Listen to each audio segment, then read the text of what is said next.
tous et à toutes et bienvenue sur ma chaîne pour cette seconde vidéo qui sera consacrée à ma trousse des essentiels. Alors, la trousse en question, la voici. C'est une petite trousse que j'ai toujours avec moi, soit quand je me déplace, soit même à la maison, parce qu'en fait, se trouve dans cette trousse tout le petit matériel dont j'ai besoin pour faire la finition de mes colos. Donc il y a deux parties. Il y a une partie un petit peu fourre-tout, que je vais vous détailler là tout de suite, et une deuxième partie où j'ai les crayons que je préfère, ceux qui me servent à faire soit des effets, soit c'est des crayons que j'ai sélectionnés dans des gammes qui sont finalement assez uniques, puisque quand je prends les autres gammes de crayons, je retrouve pas forcément ces couleurs-là, soit une partie qui est consacrée plutôt au pot, qui me permet là aussi de venir compléter les gammes de crayons que je peux utiliser sur les colos en cours. Donc j'ai décidé de tourner cette vidéo en deux parties pour pas qu'elle soit trop longue. La première partie, c'est celle que vous allez voir là tout de suite, c'est celle qui concerne en fait la partie fourre-tout. Et la deuxième partie, c'est une partie qui va concerner cette partie-là crayon, parce que je vais vous montrer quand même les couleurs et pas juste vous montrer les crayons comme ça. Donc sur la partie un petit peu fourre-tout.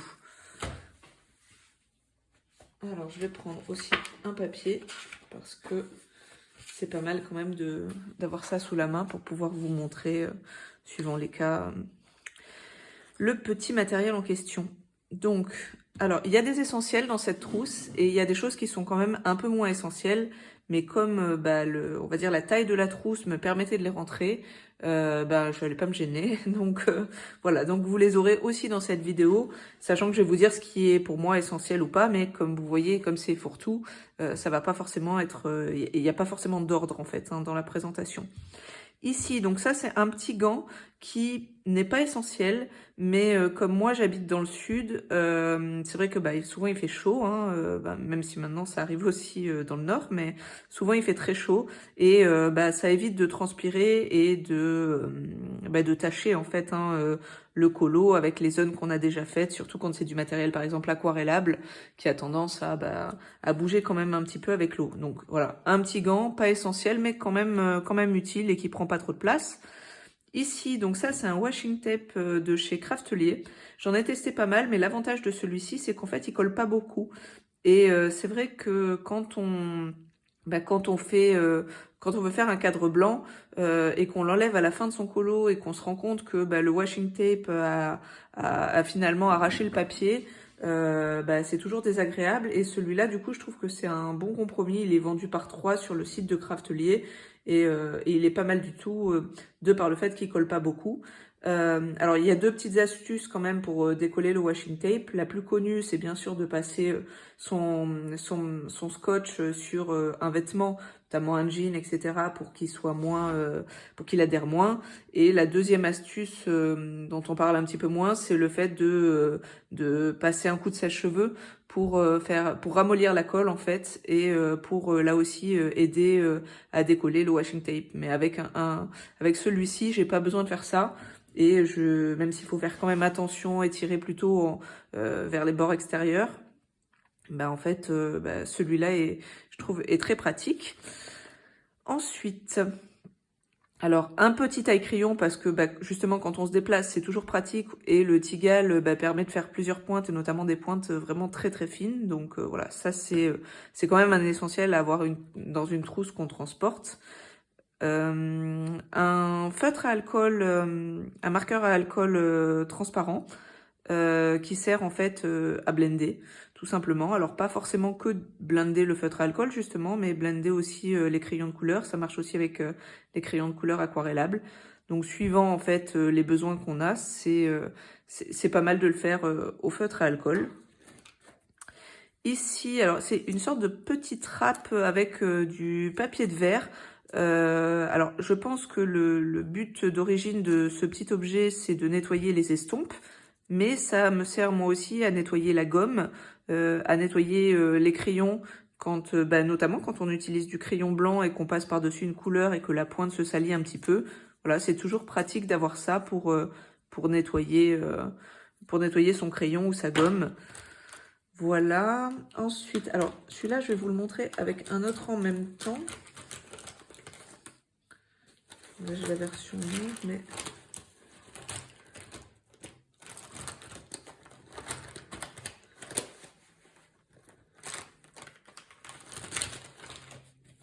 Il y a beaucoup de choses dans cette petite trousse, d'où les deux parties. Donc, alors, ici, on a deux stylos. Alors, là, j'ai les points de brush, mais ils existent aussi en point de feutre, notamment la 0,5 est pas mal. Mais, alors, l'intérêt de ces stylos-là, c'est que ça permet de foncer sans faire du noir, en fait. Alors, j'ai aussi la version noire, mais qui me sert plutôt pour les nuanciers. Mais là, par exemple, quand on va faire des yeux, quand on va vouloir repasser des cils, etc., mais qu'on veut pas forcément que ce soit aussi fort que du noir, avoir du marron ou avoir du gris foncé, ça peut être utile. Donc, je sais pas si on peut dire que c'est vraiment essentiel, mais c'est vraiment très utile en tout cas. Voilà. Et en plus, Unipin, ils sont bien, je trouve qu'ils marquent bien, ils sont bien. Donc, c'est sépia et dark grey, les couleurs. Ensuite, justement, en parlant de stylo noir, j'en ai toujours deux dans la trousse. Maintenant, je trouve plus l'autre. Voilà, donc ça, c'est le Unipin. Alors là, je l'ai en .08 parce que j'aime bien la largeur. C'est surtout pour écrire sur les nuanciers, pour moi en tout cas. Mais bon, ça peut servir quand même dans les colos. Et j'ai une pointe très fine. Alors là, c'est Sharpie, mais ça aurait pu être une autre marque, hein, même Unipin d'ailleurs, hein, ils en font aussi. Là, j'avais celui-là, donc voilà. C'est du 0,3, je crois, celui-là. Il existe. Alors, ça existe aussi en 0,1, hein, même peut-être encore plus fin. 0,3, c'est un bon compromis parce que ça marque quand même encore. Après, quand on passe sur du plus fin, ça marque pas toujours. Mais voilà, quand on a des cils à faire sur un colo, qu'on veut vraiment des traits très fins, avoir un stylo 0,3 toujours avec soi, bon, moi, ça me semble important. Ensuite, alors... On va passer sur les gommes. Alors, j'en ai 4. Il n'y a pas besoin d'en avoir 4, hein, on est bien d'accord. Mais toujours pareil, ça rentrait dans la trousse. Et elles ont un intérêt différent chacune. Donc, il y a la Derwent, qui est très connue, et qui me sert à gommer les grosses zones. Quand, par exemple, je fais un cadre blanc et que il y a un petit peu de pigment qui s'est déposé sur le côté, voilà, ça va plus vite. Maintenant, la Derwent, c'est une gomme sur laquelle je suis quand même assez mitigée parce que, vous voyez, là, la gomme est très longue et pourtant, il y a un tout petit bout qui passe et il faut combler, alors avec du papier, mais bon, je trouve que c'est pas forcément pratique, surtout qu'elle n'est pas donnée, cette gomme. Donc voilà, je sais pas si je la rachèterai, là je l'ai, donc je m'en sers. Mais si je devais racheter, j'achèterais plutôt celle-ci. Parce que celle-ci, alors là c'est Tenwin, mais la marque que je cherchais à l'origine, c'était Tiou, qui faisait exactement la même chose. Et l'intérêt de celle-ci, c'est qu'en fait, là, vous la voyez avec l'embout fin, mais est vendue avec un embout plus large, un peu du même type que la Derwent, et les gommes. Donc, vous avez tout un petit tas de gommes fines et un petit tas de gommes plus importantes. Et du coup, ça fait le même job que la Derwent, ça coûte moins cher et c'est plus complet finalement. Donc, voilà, moi, je préfère celle-là à choisir. Après, là, c'est vrai que comme j'en ai deux, j'ai les deux, suivant l'usage que j'en ai, je peux avoir la pointe fine dans celle-là et la pointe un peu plus épaisse dans l'autre. Et les gommes dont je me sers le plus souvent, c'est les Mono 0. Alors, ici, pareil, vous avez la pointe fine qui est vraiment la plus utile pour moi parce que, en fait, finalement, c'est assez rare hein, qu'on gomme dans les colos. Souvent, c'est vraiment des micro-détails et celle-là est parfaite pour ça. Et là, vous en avez une un peu plus grosse quand même qui va me servir. Alors, je vais m'en servir celle-là aussi pour gommer le drawing gum, pour l'enlever parce que la plupart du temps, je l'enlève au doigt. Mais bon, quand on a des grosses zones à faire, ça peut faire un peu mal hein, à la fin.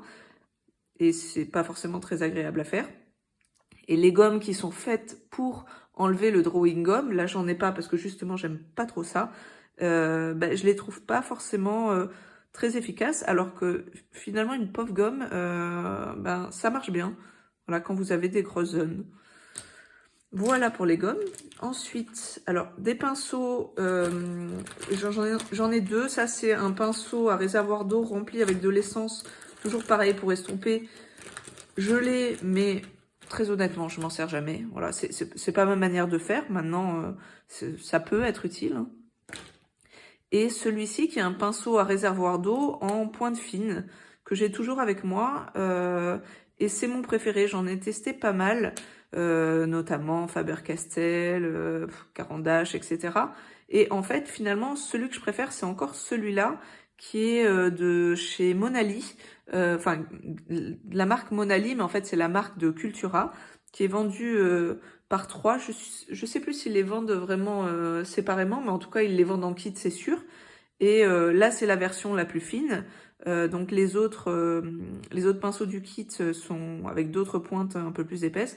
Et je trouve que c'est celui qui a le meilleur débit, en tout cas moi celui que j'apprécie le plus, qui est pas trop fort et avec surtout la pointe la plus fine. Voilà. Donc c'est pour, alors j'en ai testé beaucoup. Moi c'est mon préféré. Voilà. Donc Monali.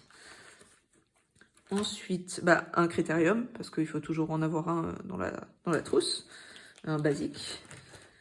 Des Posca. Alors, les Posca, ça fait partie pour moi des essentiels. Il y a le noir, le blanc, bien sûr.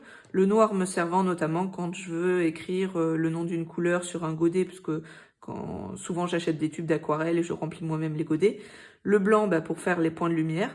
Mais moi, je me sers encore plus, je pense même, de l'ivoire. Voilà, celui-là, c'est vraiment un indispensable pour moi. Parce que le blanc, bah, parfois, de la même manière que le noir, ça peut être trop fort. Et l'ivoire est plus naturel. Et ça, cette couleur-là, je l'ai trouvée que chez Posca. Enfin, en tout cas, pour moi, c'était vraiment le bon compromis entre le blanc et le beige. Vous voyez, c'est vraiment un indispensable pour moi. Et enfin, alors bon là c'est Unichalk, mais j'ai envie de dire n'importe quel stylo fluo qui marque bien, parce que en fait quand on veut faire des points de magie ou faire ressortir des éléments lumineux très forts, etc. C'est vraiment un plus. C'est vraiment un plus d'avoir un feutre un feutre fluo jaune. Voilà. Ensuite, alors, je vais passer au stylo. Bah, je vais finir sur le blanc. Alors, le blanc, j'ai voilà, 3 autres stylos blancs. Celui-ci étant vraiment un indispensable, parce que le Posca, bah, c'est très opaque, et le Faber-Castell Pitt White 101, alors là c'est en brush, moi je le préfère en brush, il existe dans d'autres types de mines, mais celui-là, il permet vraiment d'être visible, mais sans être complètement opaque. Et ça, quand on veut faire des reflets sur du verre et ce genre de choses, c'est très très bien parce que le blanc, ça serait trop fort, le Posca, alors que celui-là est un très bon intermédiaire tout en étant quand même très très visible. Et 2 stylos blancs plus fins, moi j'ai les Gelly Roll, beaucoup utilisent les Pentel. Pourquoi les Gelly Roll? Parce qu'en fait ils existent en différentes tailles de mine, notamment la 0,5 qui est très pratique quand on veut faire vraiment des micro détails en blanc. Par exemple, vous avez une petite bouche à faire, vous voulez faire juste un tout petit point blanc discret, ben voilà, ça c'est parfait. Après c'est pas fait pour faire des grosses zones. Et l'inconvénient de ça, bah, c'est pas toujours facile à passer sur du crayon de couleur parce que le crayon étant gras, bah, il faut le nettoyer de temps en temps. Le 0,8 du coup permet de passer plus facilement sur du crayon de couleur parce que la mine est plus épaisse. Mais celui-là est quand même utile. Voilà pour ça. Des stylos gel, j'en ai quelques-uns dans ma trousse. Voilà, j'ai ça. Alors, je vous montre donc or et argent. J'ai 2 types. J'ai les Slicy de chez Pentel que j'ai toujours dans ma trousse parce que en fait ils sont vraiment très fins. Je vais essayer de vous montrer. Alors si je dois comparer, ben, tout le monde connaît à peu près la mine du Posca.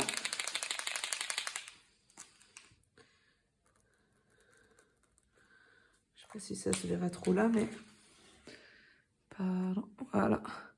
Donc en fait, le Sleazy permet vraiment de faire des tout petits détails. Quand on a des bijoux, par exemple dans les Anna Carlson, des fois les traits sont vraiment très fins, ou même chez d'autres illustrateurs, hein, et ça permet d'aller chercher des toutes petites zones. Et pareil pour l'argent. Alors c'est des stylos, ceux-là sont métalliques, ils sont pas pailletés, mais ils sont vraiment très bien. Je vous conseille pas, par contre, d'aller les prendre sur Amazon. Moi, je les avais achetés au Géant des Beaux-Arts, dans mon Géant des Beaux-Arts, et ils les vendaient. J'étais pas sûre je crois pas qu'ils étaient référencés en ligne, en tout cas pas à l'époque. Mais je pense que sur Internet, vous pouvez les trouver. Après, sur Amazon, ils sont quand même chers. Plus chers que ce que vous pourriez trouver en magasin. Donc, il faut peut-être rechercher un peu plus. Mais en tout cas, ils sont vraiment intéressants par rapport à la finesse du trait. Et les incontournables qui sont hyper connus, hein, les duels métalliques, or et argent, hein, les basiques, hein, vraiment les couleurs silver et gold, parce que pour moi c'est les meilleurs. Clairement, pour en avoir testé vraiment beaucoup, je vais vous faire une petite zone. Ils sont ultra pailletés, ils se bloquent jamais, ils durent hyper longtemps. Enfin, c'est les meilleurs, je trouve. Clairement. Je sais pas si vous aurez assez de lumière, j'espère que vous allez bien voir. Bon, de toute façon, ceux-là sont vraiment très connus, hein. Donc j'ai que, voilà, comme c'est une trousse des essentiels, j'ai que ces couleurs-là dans ma trousse. Tous les autres Pentel hybrides sont très bien aussi, mais ceux-là font partie pour moi des indispensables. Et ensuite, alors, deux stylos qui, eux, par contre, sont pas très connus et qui, je trouve, valent le détour. En fait, c'est deux Jelly Roll aussi. Et vous avez donc le Jelly Roll Glaze. Donc c'est le numéro 800. En fait, c'est l'équivalent du Glossy Accent, mais en version stylo gel. Voilà. Moi, j'ai découvert ça par hasard parce qu'en fait, j'ai acheté le kit complet des Jelly Roll sur Amazon US. Et du coup, il y avait ça dedans et celui-ci aussi. Mais c'est vrai qu'on n'en entend pas parler. Pas en France, en tout cas, surtout que le kit complet des Jelly Roll, je suis pas sûre qu'il soit vendu sur Amazon France. Ça vaudra le coup que je vous le présente d'ailleurs dans une autre vidéo parce que ces stylogels sont vraiment très très bien et d'avoir une boîte complète, c'est top. Donc pour revenir au stylo glaze, donc c'est l'équivalent du Glossy Accent.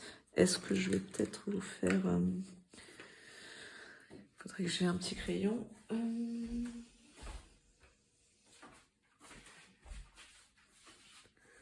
C'est juste... Je vais essayer quand même de vous montrer le rendu de ces deux-là. Alors, des fois, il faut juste enlever la petite particule quand on l'utilise pas très souvent. Il faut parfois enlever la petite particule qui est dessus. Alors, c'est transparent, hein, c'est comme le Glossy Accent. Je sais pas si on voit là. L'activer un petit peu.